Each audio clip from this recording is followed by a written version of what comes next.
गुरुर ब्रह्मा गुरुर्विष्णू गुरुर्देवो महेश्वरा गुरुर साक्षात परब्रह्म तस्मै श्री गुरुवे नमः. आज तुमच्या पेड वर्कशॉपचा तिसरा दिवस. पहिल्या दिवशी आपण शरीर म्हणजे काय समजून घेतलं.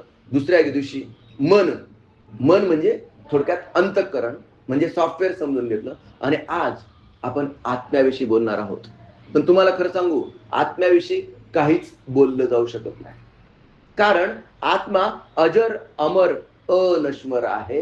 नैनम छिंदती शस्त्राणी नैनम दहती पावक न क्लेदयंती आपो न शोषयती मारुतः.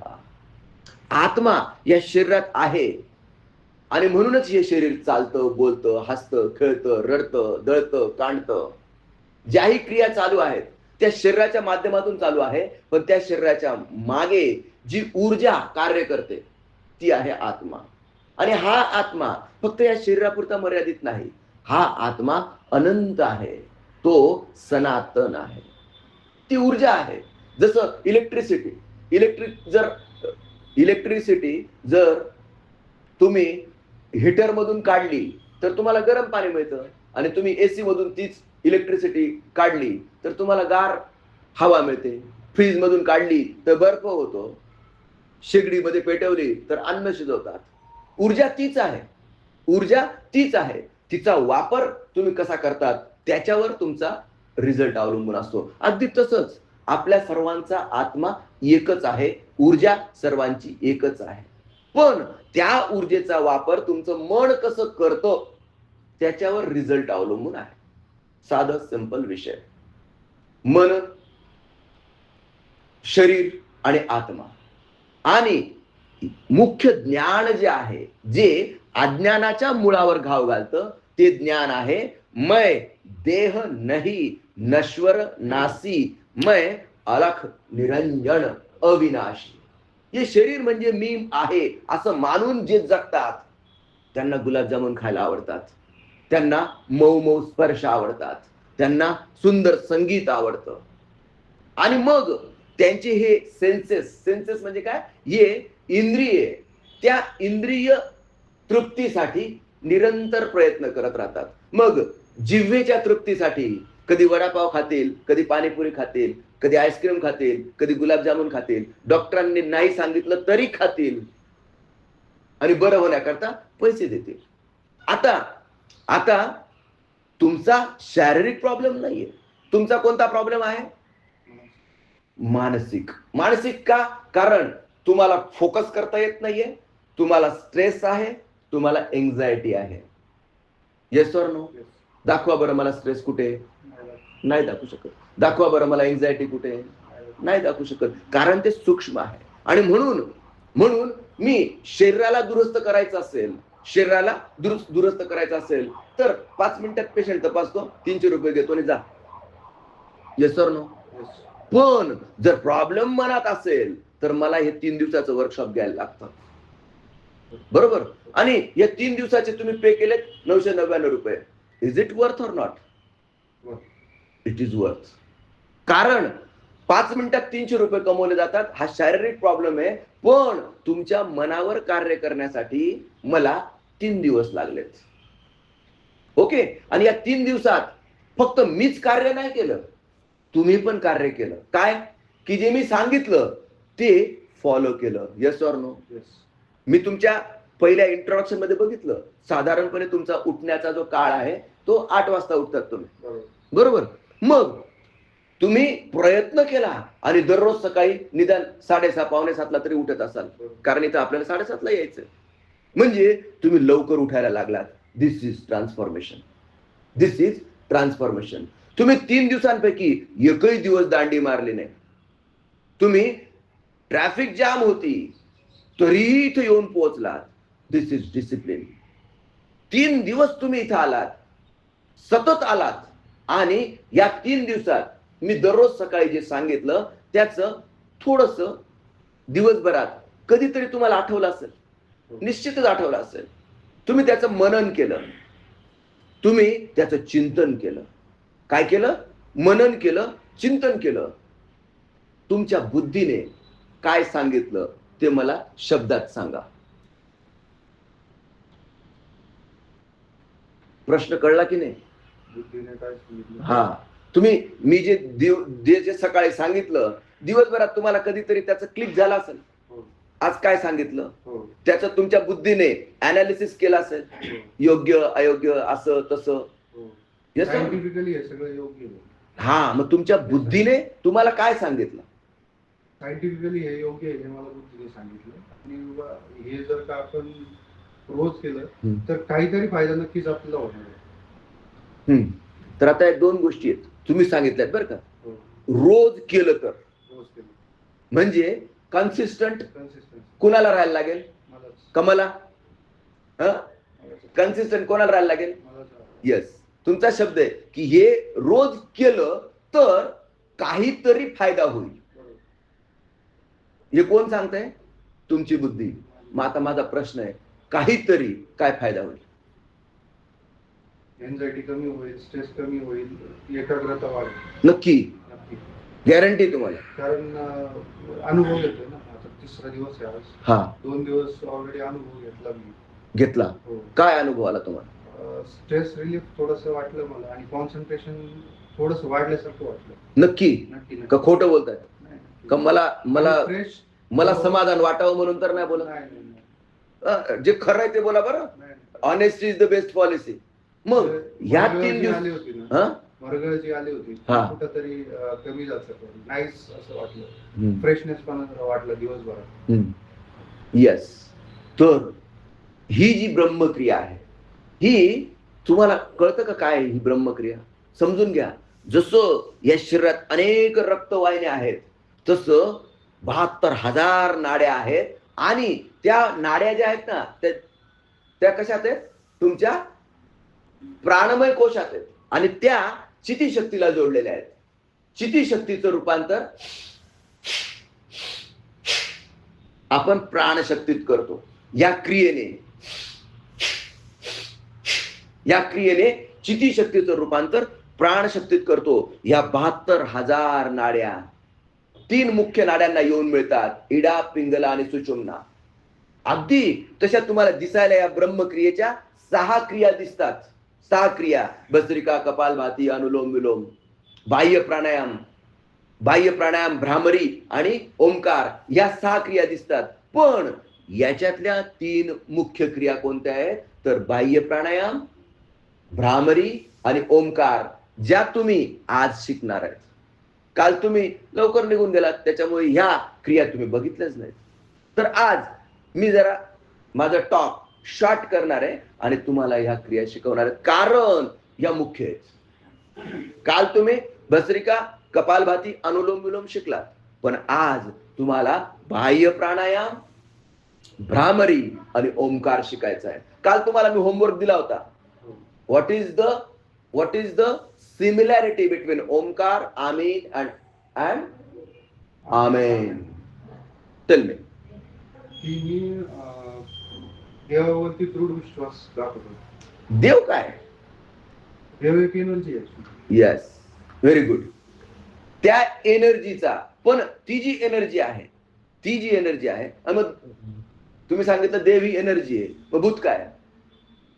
भूत सुद्धा एक एनर्जी आहे. भूत सुद्धा एक एनर्जी आहे, बरोबर. एक पॉझिटिव्ह आहे, एक निगेटिव्ह आहे, एक प्रकाश आहे, एक अंधार आहे. तुम्ही म्हणाल दाखवा बरं मला. मी तुम्हाला सांगतो, उदाहरण देतो. तुम्ही मंदिरात गेलात किंवा मस्जिदीत गेलात किंवा चर्चमध्ये गेलात, कुठेही बसलात, हाऊ यू फील? प्रत्येकाने हा फील घेतला असेल कधी ना कधी आयुष्यात. कोणी मंदिरात जातं, कोणी गुरुद्वारात जातं, कोणी चर्चमध्ये जातं, कोणी मस्जिदीत जातं, व्हॉट एव्हर. सगळीकडे गेलो मी पॉझिटिव्ह. येस, तुम्ही तिथं सकारात्मकता अनुभवतात. Yes or no? आणि तुम्ही कब्रस्तानमध्ये गेलाय, तुम्ही स्मशानात गेलेला आहात, तुम्ही दारूच्या गुत्त्यात गेलेला आहात, तुम्ही वेश्यालयात गेलेला आहात, हाऊ यू फील? नक्की का काही डाऊट आहे? विषय लक्षात येतोय का तुम्हाला? नीट समजून घ्या. उकिरड्यावर छान वाटतं का? का कोणाला वाटतं छान? वाटतं ना. ती माशी असते बघ, संडासवर बसते ती निळी माशी, तिला उकिरड्यावर कसं वाटतं? छान, मस्त वाटतं. आणि म्हणून काही निगेटिव्ह आत्मे आहेत की ज्यांना तेच आवडतं, आणि काही पॉझिटिव्ह आत्मे आहेत की ते तिथं गेल्यावर ज्यांना निगेटिव्ह वाटतं ना, समजायचं की हे पॉझिटिव्ह आहे. आपण स्मशानात गेलो, कोणाला अंत्यसंस्कार अंत्यविधी करून आलो, तर घरी येऊन काय करतो? का? कारण ती जी निगेटिव्ह ऑरा आहे ना, तो आपण साफ करतो. विषय लक्षात घ्या. हे चुकीचं नाहीये. दिस इज व्हेरी व्हेरी इम्पॉर्टंट. सांगायचा मुद्दा मला एकच आहे. एनर्जी पॉझिटिव्ह आणि निगेटिव्ह नसते. आपलं मन सेन्स करतं. आपलं मन सेन्स करतं. आणि ज्यांचं मन नकारात्मक असतं, ज्यांच्या मनात काम, क्रोध, मद, मोह, मत्सर, ईर्ष्या, द्वेष, आळस आणि प्रमाद अत्याधिक असतो, त्यांचं निगेटिव्ह. आणि मग जिथं निगेटिव्ह शक्ती एकत्र येते, तिथं आपल्यासारख्या सकारात्मक लोकांनी गेलं की बरोबर नाही वाटलं यार तिथं, हा फील येतो. मग दारूच्या गुत्त्यावर जाऊन सगळ्यांना जर निगेटिव्ह फिलिंग येत असेल, तर तिथं गर्दी का असते? विषय समजतोय का तुम्हाला मी काय म्हणतोय? तुम्हीच सांगितलं मला की दारूच्या गुत्त्यावर निगेटिव्ह फील येतो. मग माझा प्रश्न आहे, तिथं गर्दी का असते? सिंपल आहे. जसं उकिरड्यावर माशा असतात जशा उकिरड्यावर माशा असतात, तिथं दारूच्या गुत्त्यावर हे निगेटिव्ह आत्मे असतात. समजते ना? आणि अगदी तसंच जा बरं, रात्री 10-11 वाजता जाऊन बुधवार पेठेत फिरून या. How you feel? How you feel? तुम्हाला काय वाटतं? तुम्ही ठरवा. मी नाही सांगणार. मला नाही माहिती तुमच्या मनात वाटेल की द्यावे बाबा 500 रुपये, जाऊन यावं कुठेतरी. I don't know. You decide what is your feeling. What is your feeling. आणि हे मी सांगून उपयोग नाहीये. You can observe yourself. You can observe yourself. तर माझा प्रॉब्लेम आहे स्ट्रेस, एन्झायटी, फोकस. त्याच्यावरचं सूत्र सांगतो. स्ट्रेस का वाढतो? 2च गोष्टींमुळे वाढतो स्ट्रेस. एक तर भूतकाळातला पस्तावा किंवा भविष्य काळाची चिंता. विषय लक्षात आला? काय की भूतकाळातला काय की माझ्याकडनं असं होऊन गेलेलं आहे, माझ्याकडनं तसं होऊन गेलेलं आहे, आणि त्याच्यामुळे माझं हे नुकसान झालेलं आहे. 12 लाख रुपयाला मला त्याने फसवलेलं आहे. 25 लाख रुपयाला माझे त्याच्याकडे अडकलेले आहेत, ते वसूल करायचे. याच्यामुळे तुमचा स्ट्रेस वाढतो. ही झाला भूतकाळातला पस्तावा. आपण केलेल्या कृतीचा किंवा आपण घेतलेल्या निर्णयांचा आपलं मन सारखं विचार करत असतं, चांगलं झालं की वाईट झालं. बरं, प्रॉब्लेम असा आहे की भूतकाळाला आपल्याला दुरुस्त करता येत नाही. आता सिया आणि चेतनला असं वाटत असेल की असं वाटतं की टाइम मागे जावा आणि रिव्हर्स होऊन जावं. काय पडलेलं आहे त्या सियामध्ये, दुसरी भेटली असती मला चांगली. आणि सिया म्हणत असेल काय पडलंय त्या चेतनमध्ये, चांगला होता की केतन, ठीक आहे टकला होता, ऍडजस्ट करून घेतला असता. पण आता जेलमध्ये हे उद्योग करत बसण्यापेक्षा ते ऍडजस्ट केलं असतं की नाही. आता ती काय करते? पश्चाताप करते. आणि असंच आपलं पण मन पश्चातापात रमतं ते पश्चातापात. कारण का? कारण प्रत्येक वेळेस आपल्या भूतकाळातल्या आठवणी निगेटिव्हच असतील अशा नाही. वा, काय मस्त लग्न झालं होतं, काय मस्त माझा वाढदिवस झाला होता, कसा आपण मस्त नाणेघाटवर फिरायला गेलो होतो, कसा तिथं केक कापला होता, बरोबर की नाही. आणि मग तो जो आनंद आहे आपण मनातच फील करतो. आणि तो पश्चाताप किंवा जुने काही दुःख, माझ्या वडिलांची डेथ झाली होती, माझ्या बायकोचं तंगडं मुडलं होतं, हे जे तुम्ही भूतकाळात दुःख अनुभवलेलं आहे, जे काही असेल ते प्रत्येकाच्या आयुष्यात असतं. Yes or no?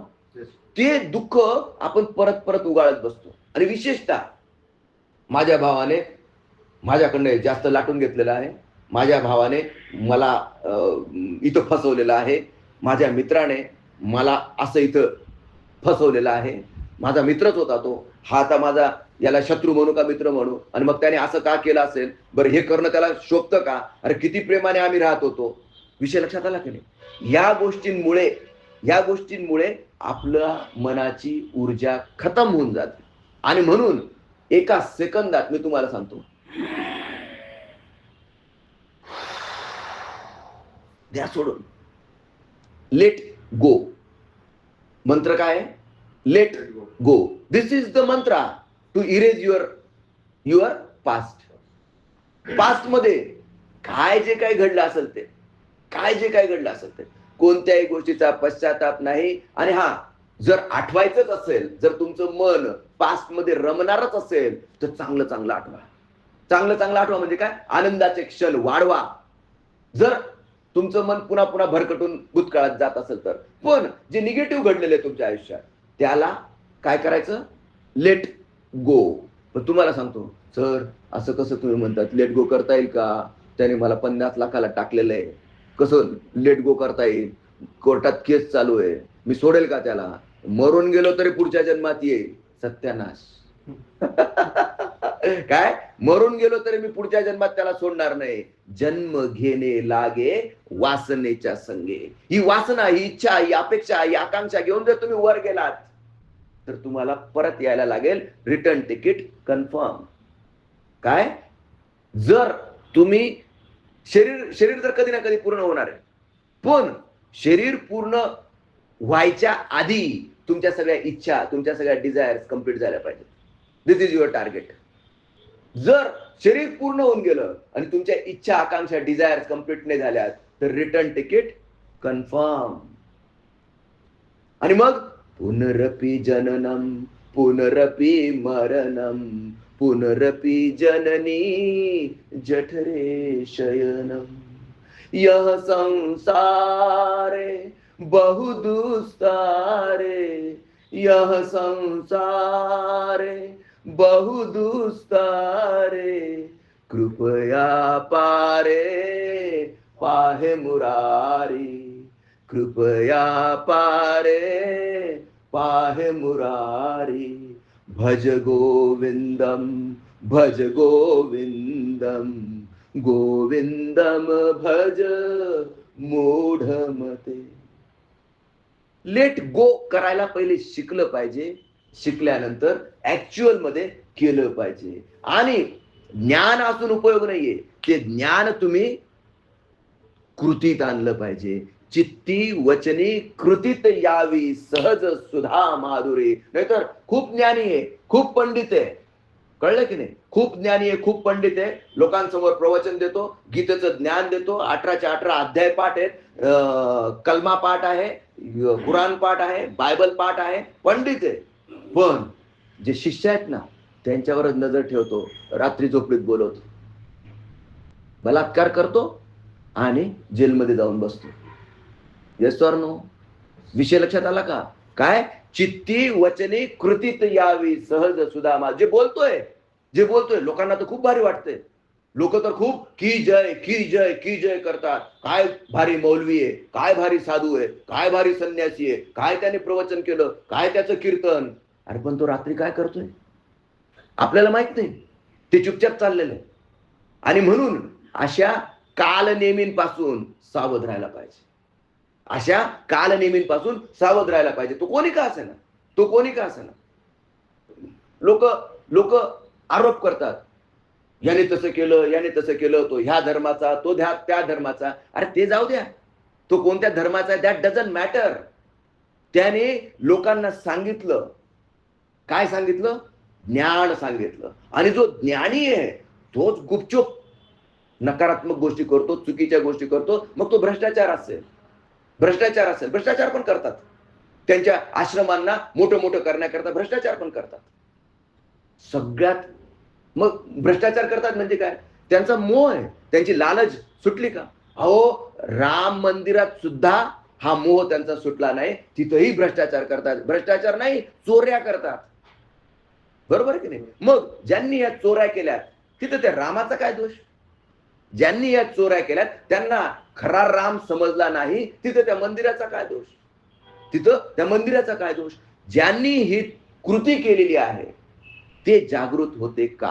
ते हिंदू होते, ते मुसलमान होते, ख्रिश्चन होते, ईसाई होते, दॅट डझंट मॅटर. ते मनुष्य होते. आणि मनुष्य होते, जागृत होते की झोपलेले होते? त्यांनी काय केलं? पैसे चोरलेत, स्वतःचे खिसे भरलेत, प्रॉपर्ट्या घेतल्यात. अरे हा 2 वर्षापूर्वी भिकारी होता झाला आणि एवढे मोठे बंगले कसं काय बांधले त्याने? एवढी 4-5 करोडची प्रॉपर्टी कसं काय घेतली त्याने? अरे लोकांना प्रश्न पडेल ना. एवढंही त्यांना तारतम्य राहिलं नाही. काय? बटोर लिया सब कुछ, बटोर लिया, अब और अब भोगेंगे. लेकिन जो उनके दिमाग में था भोगना, क्या वो भोग पाए? अब क्या भोगेंगे? जेल. साधे सिंपल लॉजिक आहे. आणि इथं मी एका व्यक्तीविषयी बोलत नाही, मी इथं व्यक्तिमत्वाविषयी बोलतोय. मग ते सियाचं व्यक्तिमत्व असेल, ते केतनचं असेल, ते चेतनचं असेल, ते राम मंदिरात जाणाऱ्या श्रद्धाळू भक्ताचं असेल, ते राम मंदिरात चोऱ्या करणाऱ्या तिथल्या कर्मचाऱ्याचं असेल, किंवा त्या कर्मचाऱ्यांना साथ देणारा तिथला बॉस चंपत राय असेल. विषय लक्षात आला का नाही तुमच्या? कोणी का असे ना, पण ते व्यक्तिमत्व आहे, ती व्यक्ती जाऊ द्या. आणि ही व्यक्ती शक्ती आहे. ही प्रत्येक व्यक्ती ही शक्ती आहे. मग ती पॉझिटिव्ह कार्य करेल तर पॉझिटिव्ह एनर्जी, निगेटिव्ह कार्य करेल तर negative energy. Yes or no? आणि ज्यांनी निगेटिव्ह कृती केली, जी अमानवीय कृती आहे. अमानवीय म्हणजे काय? अमानवीय म्हणजे मानवतेला न शोभणारी कृती ज्यांनी केली त्याला कोण चांगलं म्हणेल? कोणीच चांगलं म्हणू शकत नाही. आणि म्हणून तुम्हाला तुमच्या एन्झायटीला घालवायचं असेल, जसं तुम्हाला तुमच्या पहिला स्ट्रेस घालवायचा असेल, तर काय लेट गो केलं पाहिजे, भूतकाळाला इरेज केलं पाहिजे. ऍटलिस्ट भूतकाळातल्या निगेटिव्ह गोष्टींना तरी विसरता आलं पाहिजे, लेट गो करता आलं पाहिजे. तर भूतकाळाला इरेज करण्याचा मंत्र कोणता आहे? लेट गो. आणि क्रिया कोणती आहे? दिस इज द क्रिया. Got it? मग जसं मी तुम्हाला सांगितलं की 72,000 नाड्या असतात आणि 3 मुख्य असतात, तसं इडा, पिंगला, सुषुम्ना, आणि तसंच 3 क्रिया म्हणजे बाह्य प्राणायाम, भस्त्रिका आणि बाह्य प्राणायाम, भ्रामरी आणि ओंकार, या 3 क्रिया. आणि त्या आज आपण शिकणार आहोत. मग तुम्हाला शरीर कळलं, तुम्हाला मन कळलं, अंतःकरण कळलं, तुम्हाला आत्मा सुद्धा समजला. Yes or no? एकच लक्षात ठेवा, शरीर नश्वर आहे, आत्मा अजर अमर अनश्वर आहे. तो फक्त डायमेन्शन बदलणार आहे. डायमेन्शन म्हणजे काय? हे स्थूल आहे. आज शरीर रूपाने आत्मा कार्य करतोय. आज शरीर रूपाने आत्मा कार्य करतोय, पण जेव्हा हे शरीर पूर्ण होऊन जाईल तेव्हा तो आत्मा त्याच्या निरंतर सत्य डायमेन्शन मध्ये जाईल.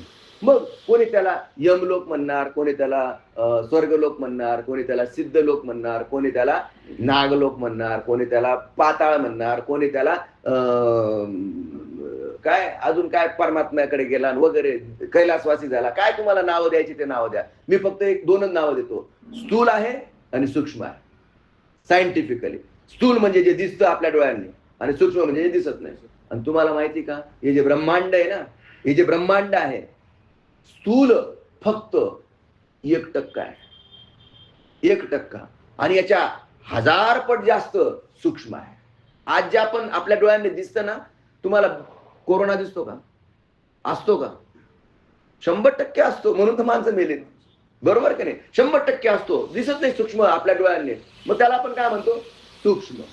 पण त्याच्याही पलीकडे सूक्ष्म आहे. आता जसं कोरोनाला आपण मायक्रोस्कोप खाली बघितलं, चंद्राला आपण दुर्बिणीने बघितलं, आत्म्याला कोणत्या यंत्राने बघाल? आत्म्याला कोणत्या यंत्राने बघाल?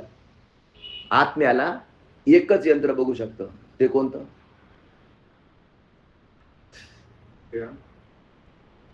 यंत्र. बऱ्यापैकी तुम्ही बरोबर आहात. अजून थोडासा स्ट्रेस.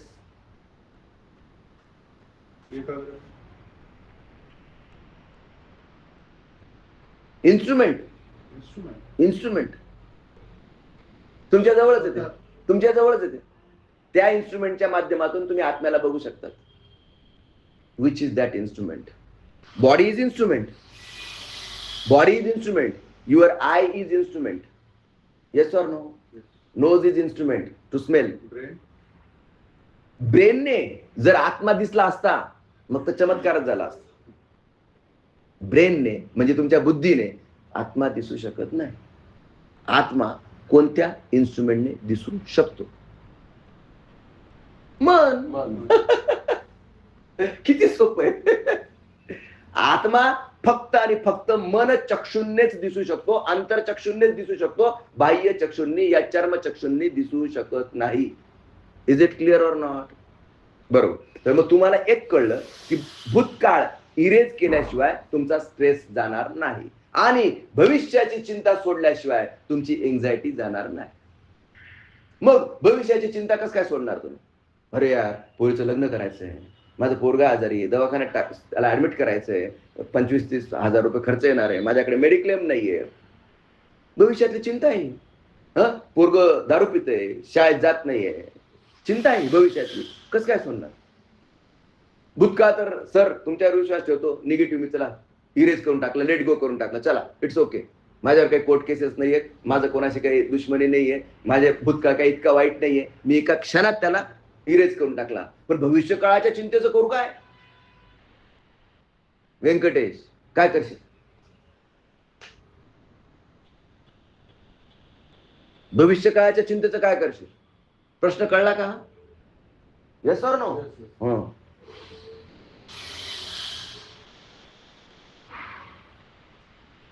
भविष्य काळाच्या चिंतेला भूतकाळाच्या पश्चातापापासून मुक्त होण्याचा एक मंत्र सांगितला, लेट गो, आणि एक क्रिया सांगितली. काय डाऊट? ओके. माझा आता पुढचा प्रश्न आहे, भविष्य काळाच्या एन्झायटी पासून मुक्त कसा होऊ? प्रत्येक ज्याची चिंता आहे भविष्याच्या त्या भगवंताला समजतो. झालं. Very good, very good. अरे करता करविता तो आहे, हे जग काय मी निर्माण केलंय का? Yes or no? परवा नांदेडला भूकंप झाला, मी केलाय का तो? परवा इथं लोणावळ्याचं काय ते मिसिंग लिंक पडलं, मी केलंय का ते? कोणी केलंय? कोणी केलंय? या प्रकृतीने केलंय. ही प्रकृती कोणी निर्माण केली? त्या ब्रह्मांड नायकाने, त्या जगन्नाथाने, जगाचा जो नाथ आहे त्याला नाव दिलंय फक्त, जो कोणी असेल तो त्याने केलेलं आहे. मग झाडावरचं पान सुद्धा त्याच्या इच्छेशिवाय हालत नाही, तर माझ्या जीवनात ज्या घडामोडी घडत आहेत त्या त्याच्या इच्छेशिवाय घडतील का? बरोबर? तुम्ही त्याला काही नाव द्या, तुम्ही त्याला काहीही म्हणा, कोणी त्याला गॉड म्हणतं, कोणी त्याला अल्लाह म्हणतं, कोणी राम म्हणतं, कोणी रहीम म्हणतं, what ever the name is, I am talking about that supreme reality, that is the nameless one. He is the non-being essentiality. जरा मला एक्सप्लेन करा, what is mean by non-being essentiality? Rakesh sir.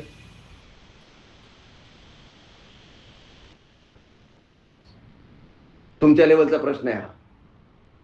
He is the non-being essentiality. What is mean by that?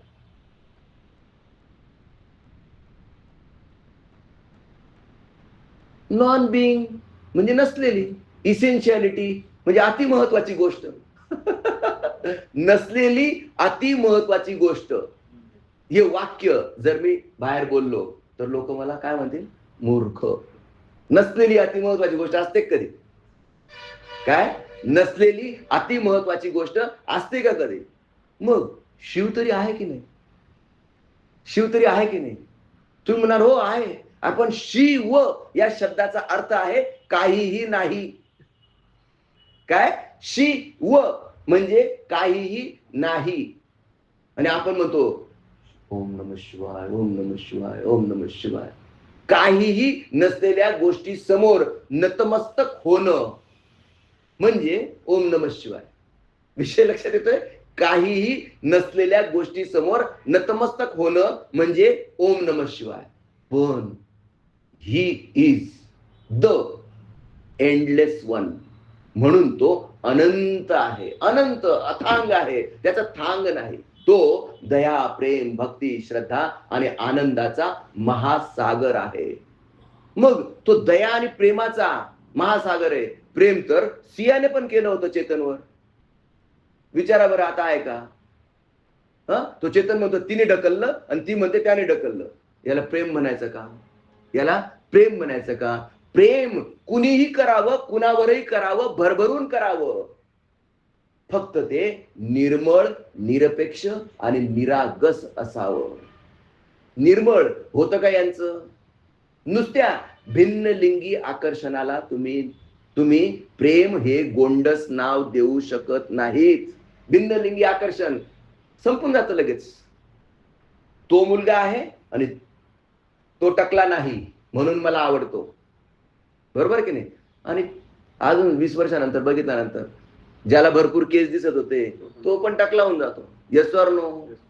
मग हे सत्य जे मूर्ख स्वीकारत नाहीत त्यांच्या हातूनच असे दुष्कृत्य घडतात. आणि म्हणून अशा दुष्कृत्यांपासून समाजाला वाचवण्यासाठी हे आपलं जागृती अभियान आहे. तुम्ही सर्वांनी जागृत व्हावं. स्वतःप्रती, स्वतःचं शरीर काय आहे नीट समजून घ्यावं, तुमचं मन काय आहे ते समजून घ्यावं, आणि या ऊर्जेचा स्रोत आत्मा जो परमात्म्याचा एक अंश आहे हे तुम्हाला सर्वांना नीट समजावं. तुम्ही जागृत होऊन तुम्ही इतरांना जागृत करावं. आणि जो जे जे वांछिल तो ते ते लाहो, विश्व स्वधर्म सूर्य पाहो. माझ्या सद्गुरूंचं स्वप्न आत्मोन्नतीतून विश्व शांती, अर्थ पीस थ्रू सेल्फ पीस पूर्ण करण्यासाठी तुम्ही तुमचं योगदान द्यावं. या शुभेच्छेसह आजच्या सत्संगाला आपण विराम देऊया. श्री गुरुदेव दत्त.